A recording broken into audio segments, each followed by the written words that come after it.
Good afternoon. We are now with you with Richard Watson, who is a futurist, a thinker, an author, and a speaker for our Human Resource Conference coming up in 2nd and 3rd of May. And I'd like to welcome Richard here with you. Hi, Richard. Hi, thank you very much. Good afternoon. Good afternoon. We're really looking forward to welcome you in the HR conference, but I think it's a great opportunity for us and for our viewers and for our participants in the conference to connect with you with this live webinar. And as we know, you will be speaking about digital versus human and the future it implies in the HR conference. And I wonder, what made you choose digital versus human, such a dichotomy? Well, I think it's the big battleground of the future. I mean, there's a lot of big trends impacting work. You've got globalization, you've got ubiquitous or global connectivity, hyperconnectivity, you've got demographics, which in Europe as a whole, the aging workforce, aging customers is pretty critical. Sustainability is another big issue. But I think the biggest of the lot potentially is around automation, robotics, and particularly artificial intelligence. Now, there's a lot of nonsense spoken about this, and I think we're becoming needlessly alarmist and anxious to some extent, but it does have the potential to seriously change the nature of work, who works, etc. And my big concern is whose interests are being served here. Does digitalization, artificial intelligence enhance or diminish the human experience at the end of the day? So what I hear from you and what I understand, we are going through a major change driven by technological, maybe revolution, we could say. And that revolution actually has potential implications for our humanity. And what I heard from you is that you were curious about how this change will affect humanity. And what is your conclusion? What does it mean for us as humanity before we move into human resources and the workplace, this digital transformation? We don't know. I mean, we need to have more discussion about what this is for ultimately, whether or not we will allow this to happen. I mean, I'm hoping that the future isn't the sort of duality of digital versus human. It's digital and human. And particularly with artificial intelligence, it's really good at the stuff we're really bad at, and vice versa. So we should, in theory, be able to collaborate with these machines and create a wonderful future. But the problem is the imperatives of capitalism, which are all about short-term profit and efficiency and productivity, they may suit corporations. They don't necessarily suit us as individuals. I mean, the big story a few years ago was potentially a very large amount of people losing their jobs due to automation. I think that's a little bit exaggerated, to say the least. It's a lot more nuanced than that. And I think with previous technologies, it's allowed us to become more skillful, to do our jobs better. And it's not a new thing to say that the technology is changing things. I mean, we've had technology changing things for a very, very long time. I guess it's the scale of this, the depth of this, the speed that this could potentially move that's alarming.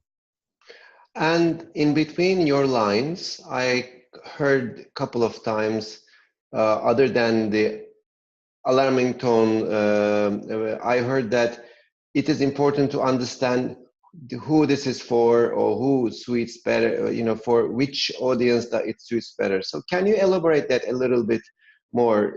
Should we understand that there is a potential from the technological revolution or technological movement that it will take away some of our freedom, or it will become oppressive, or it will take some of our humanity? Should we hear that from what you heard, what we said? Yeah, I mean, a lot of this technology is being developed in California by a very small number of young white males, and the sort of things that benefit them and interest them aren't necessarily the things that interest or benefit the entire world. A lot of these technologies there's no discussion. I mean, in the UK, there's a lot of talk about smart cities, and in particular, obviously, the self-driving cars. There hasn't really been a discussion about whether we want this. I mean, I think this will definitely come. Yeah, I mean, whose interests are being served here? Is it purely the corporations, or is it benefiting people in a sort of more general sense? We are beginning to have that question asked and that discussion occurring, but it's not happening as much as it should. And do you have an opinion at this stage? Do you have enough data to have an opinion at this stage? Who suits this more or better, the corporations or humanity in general? It's Or not is easy it to say. I pure? mean, people, I mean, convenience seems to be a very, very strong driver in a lot of markets. Sort of ultra convenience is emerging as a trend. People don't seem to have any patience anymore. They're desperately trying to save time. Although, if you look into it, I'm not quite sure what they're doing with this time they're allegedly saving. But I think it probably benefits profit-seeking corporations more than it benefits individuals. There's a lot of stuff that just frankly doesn't need to be done. There's a lot of stuff that if people were just a little bit more patient, we wouldn't need all of this technology. So I think it's essentially benefiting a very small number of corporations. So, and what does it mean for the rest of the corporations, these changes? So, if we can imply that this would benefit for a few number of corporations in California, Silicon Valley, or few hubs around the world, and we are addressing the corporations at the moment based in Turkey with their human resource managers. What should we tell them that they should be prepared for? What does it mean for them? Well, assuming the world moves in the direction that some people expect, so it's going to become more virtual, more digital, more accelerated, there's going to be more artificial intelligence, so on. I think the key thing is to focus on what AI can't do. Now, it's not necessarily a very big list. There's some people saying that there's not a lot that AI can't do, but I think there are some areas that will remain a human preserve. I mean, things like creativity, Likewise. empathy is a really critical one. If you want to be a successful manager or certainly a leader, you have to be empathetic to people. Morality, to some extent, common sense. But I think the big shift is probably to some extent away from IQ towards EQ. I think we're going to, humans are very good at emotional work. And a lot of work, actually, to be fair, is quite people centric. And that's one of the reasons I don't think a lot of jobs are going to disappear. But we should be teaching people all of the stuff that the machines, even when they get incredibly sophisticated, are going to struggle with. So that, yes, that's sort of, I'm not saying we get rid of IQ, so traditional intelligence, but we need to supplement it quite significantly with more focus on EQ. So being good human beings, being personable. I mean, a lot of work involves either managing or selling. It's not just about intelligence. It's about persuasion and things like that. It's about inspiring people to do things. I think those things will very much remain human. So the deeper qualities of being human will emerge and will become more visible than some technical, mundane tasks or skills. Yeah, Maybe I mean, if you are doing a job that's quite routine, I mean, if you are sitting all day staring at a computer screen and inputting information, that job, to be fair, probably is going to go. And that's not a bad thing, because that's a pretty dull piece of work. That's pretty boring, and it might free you up to actually deal with people more directly. Um, yeah, so I mean, it's not all bad news by any stretch of the imagination. I think it will, in a way, dignify the value of human being. I mean, it will take us to a higher place if we can embrace that in a right way. I hope so. I mean, everyone's talking about the rise of the machines at the moment, and I think at some point, I don't. It's very difficult to sort of be precise about this, let alone certain. But maybe in sort of 10, 15 years or something, I fully expect to see the rise of the human. We are going to appreciate what humans are really, really good at. And one of the great benefits of AI, and we've got to be careful about how we're defining AI, because we talk about AI as though it's something that hasn't arrived yet.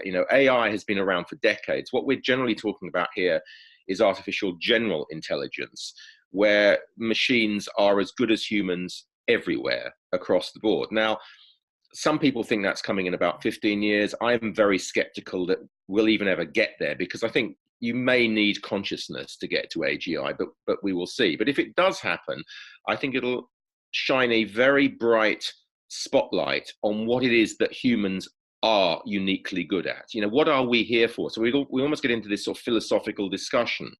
And that would be a great Existential. thing. That would be a really great thing. On the other hand, if we take a lot of jobs that are very interesting are actually quite hard, and if we make them easy through the use of machinery, work is going to become less satisfying. So that's something else we need to worry about. We shouldn't And remove all the difficulty from work. so, if we come to a future like that, will we have human resource managers as we have them today?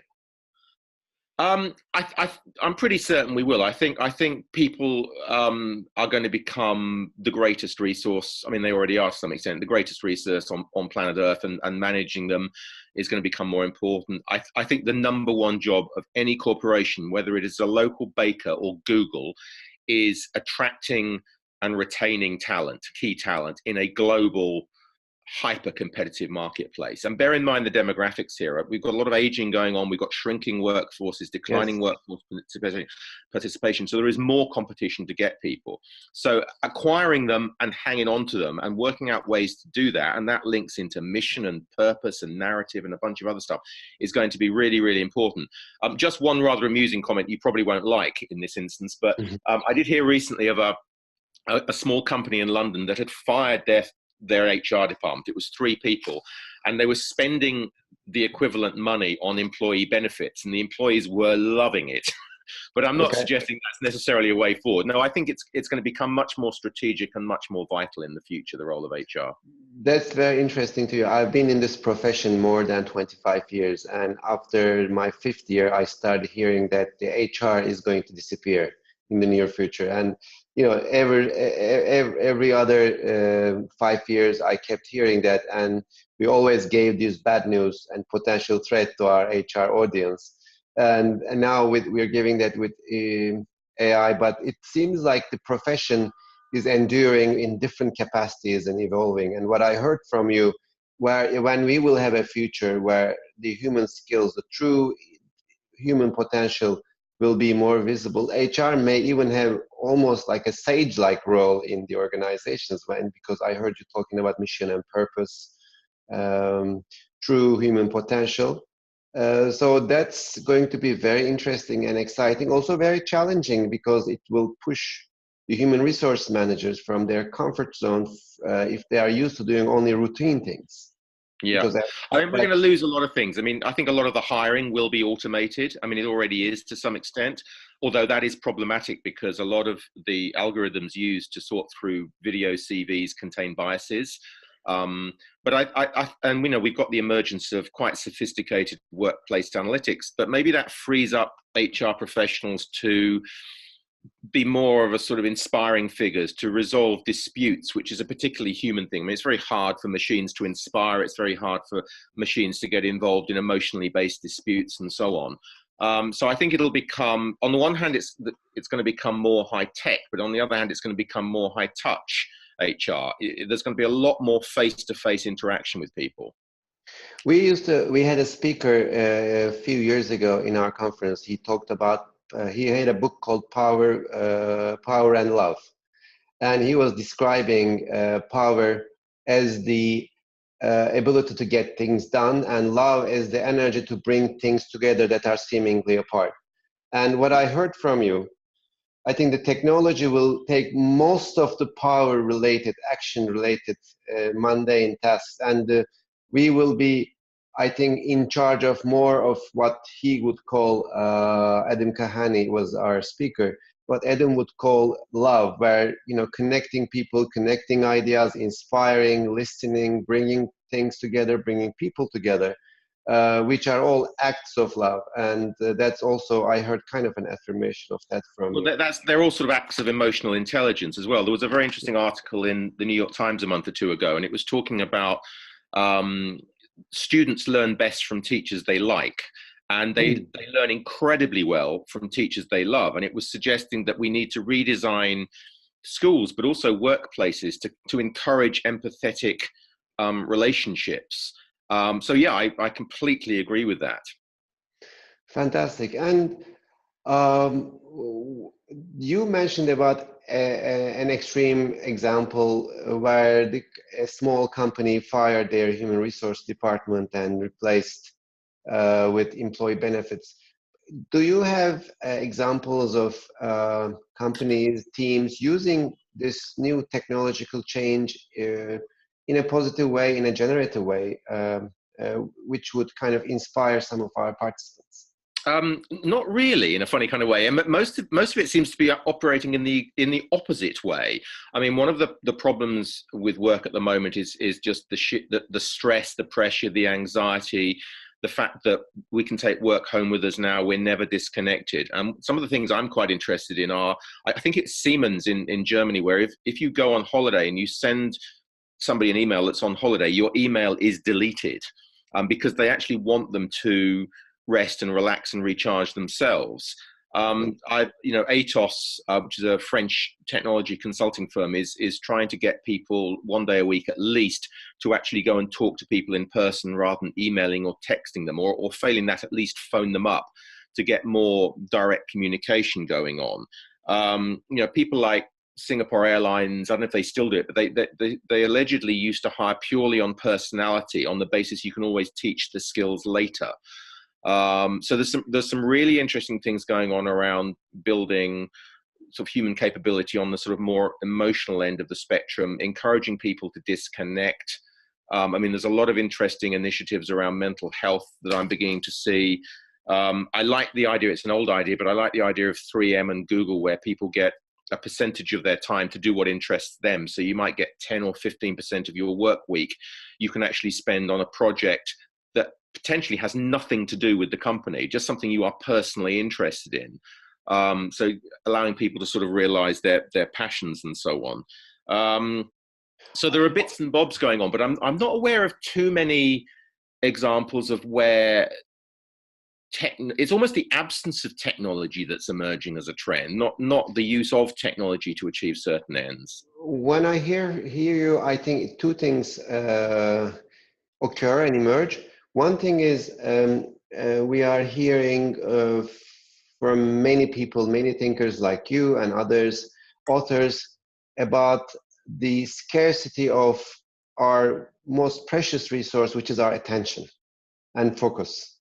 So what's happening in the technology, like your Siemens example, requires us to take measures against protected spaces where we can focus, go in-depth reflection or thinking or resting. Because I had read an article from a design ethicist from Google, and he was actually admitting that the way most of the technological processes are designed with the notifications and everything is very much like the slot machines. So the notifications in a way that works like, we always want to look at our phones or computers as if we're going to see three cherries, on the slot machine. And when we see a notification or a like or something, it gives us almost the same hormonal reaction of this short-term joy. And this is very, very dangerous, because it makes us to live on a very shallow level of work, where we don't really produce things, but we just manage things and notifications. Yeah. And that's to me is dangerous, and it implies a lot of things for us as HR managers. And it takes me to Cal Newport's work about deep work. Actually, he asks a very simple question. At the end of your career, would you like to have answered 2.5 million emails and notifications, or would you like to have produced something that's useful for your company, for your work? And if this is the latter, we need a different lifestyle. And I think what you address is very, very significant from a HR practice, creating work environments, work cultures where we can produce deep work. Yeah, I think to some extent, I'm being a bit silly here, but to some extent, work has been redefined as the ability to get through your email inbox, which is ridiculous. And I can remember back in the mid-1980s, we didn't have computers then. I think we were more productive. we were more focused. There's a lot of research around multitasking, and if you've got more than one screen open at once on your computer, that's equivalent to a loss of 10 IQ points, which is like being awake for 36 hours straight. And there is a real clash there, and this is back to that duality of digital versus human. Facebook's business model wants to grab your attention and have as much of it as possible. That's how they make money. Now, that's great for Facebook, but if you're actually trying to do something else at work and you've got Facebook open, that's not benefiting your work productivity at all. And it's not just a question of I mean, to some extent, getting the balance right and just maybe switching things off at a certain time or on a certain day or at weekends or on holiday, that's all a good thing. But I think we have to fundamentally renegotiate our relationship with these kinds of technologies. And my gut feel is if we did things slower, we'd do things better. And if we tried to do less, we'd probably get more done in a funny kind of way. And there's a lot of thinking going on at work, but it's quite shallow. I'm quite reactive and quite short term. And I'm really worried about the loss of really deep, sustained, reflective thinking because of these constant interruptions. We're suffering from information overload. We're constantly interrupted. We're not quite sure what we should be paying attention to, what's real, what's not real.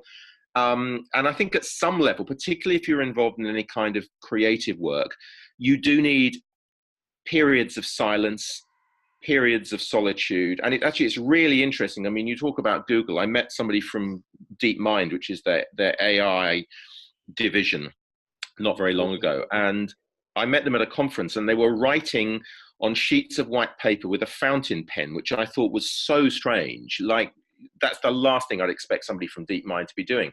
And I got chatting, and it's like the old book behind they're you. saying there's quite a lot of us like this. We're all quite Luddite at heart, And his great phrase was, "I find all of the phones and the computers, they scatter my brain," which was a wonderful phrase. Now, you can operate with a scattered brain up to a point, but if you're trying to think very deeply about long-term strategy, or you have a major crisis on your hands, I seriously don't think you can deal with that with two computer screens open, a mobile phone, a landline phone, and somebody shouting at you in the background. You can't do it. You have to get rid of that clutter, that disruption. And there's been some interesting articles very recently in the newspapers about this as well. A lot of these Silicon Valley heads of engineering, they're sending their kids to schools that don't have technology. They're disengaging at weekends or after certain hours. They're buying dumb phones rather than smartphones. There's something going on here. So what I heard from you is unplug. I heard a number of things from you for as kind of future advice. First of, slow is the new fast. Less is more. Yeah. And unplug is the high tech. I'm not suggesting you unplug all the time. I'm not suggesting we smash these things up. I'm just saying that maybe when you arrive at work, rather than instinctively sitting down, putting headphones on and opening a computer, maybe spend 60 seconds thinking about what you're going to do today, what you're trying to achieve. Or maybe you only pick up email at certain hours. You don't have it constantly on, so it's constantly coming in. Or maybe you have a day a week where you don't use any digital technology. It's just trying to find the right balance and finding pockets of fast, pockets of slow, pockets of digital, pockets of analog, and thinking quite deeply about, well, what am I trying to achieve? And where is the best place to go to achieve that? What would be the best technology to use to achieve that? Fantastic. Richard, thank you so much. I think we are end of our time, but it's been a wonderful chat with you, and we are looking forward to welcome you in our Human Resource Conference and Future Work Summit in Istanbul on 2nd and 3rd of May. And thank you for being with us again. Yeah, well, thank you very much. It's been nice talking to you, and I can't wait to come over to Istanbul in early May. I think it's going to be the perfect time of year. Yes, we're looking forward to that. And thank you for all our viewers for being with us today. And we will continue in the coming weeks with our webinars with the speakers coming to the HR conference. And we wish you a wonderful day. Thank you very much. Thank you.